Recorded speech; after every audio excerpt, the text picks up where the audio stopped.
ডিম রাঁধবো বলে ডিম তো সেদ্ধ করে ফেলেছি, কিন্তু মুশকিলটা হলো ডিম সেদ্ধ দেখেই সবাই ছুটে পালাচ্ছে। সেদ্ধ ডিমটাকে 4 টুকরো করে কেটে নিয়েছি, কুচিয়ে নিয়েছি অর্ধেক ক্যাপসিকাম, আর কিছুটা পেঁয়াজও কুচিয়ে নিয়েছি।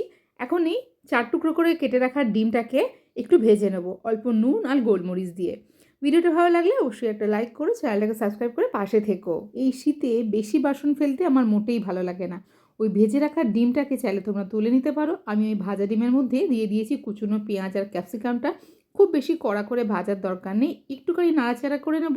যখন পেঁয়াজটা একটু ট্রান্সপারেন্ট মতো হবে, তখন মাঝখানে একটু খালি জায়গা করে দিয়ে দিয়েছি একটুখানি বাটার, আর তাতে দিয়েছি বেশ কিছুটা রসুন কুচি, 4 চামচ টমেটো সস, 2 চামচ সয়া সস আর 2 চামচ কর্নফ্লাওয়ারকে হাফ কাপ জলে গুলে এখানে মিশিয়ে দিয়েছি। দিয়ে দিয়েছি পরিমাণ মতো লাল লঙ্কার গুঁড়ো, আরও হাফ কাপ জল দিয়ে ডিমটাকে গ্রেভিতে কিছুক্ষণ রান্না করে নিলে ডিমের দুর্দান্ত রেসিপিটা রেডি হয়ে যাবে। যদিও আমি রুটির সঙ্গে সার্ভ করেছিলাম, কিন্তু লুচি, পরোটা, ভাত বা ফ্রাইড রাইস সবের সঙ্গে খুব ভালো লাগবে এই রেসিপিটা।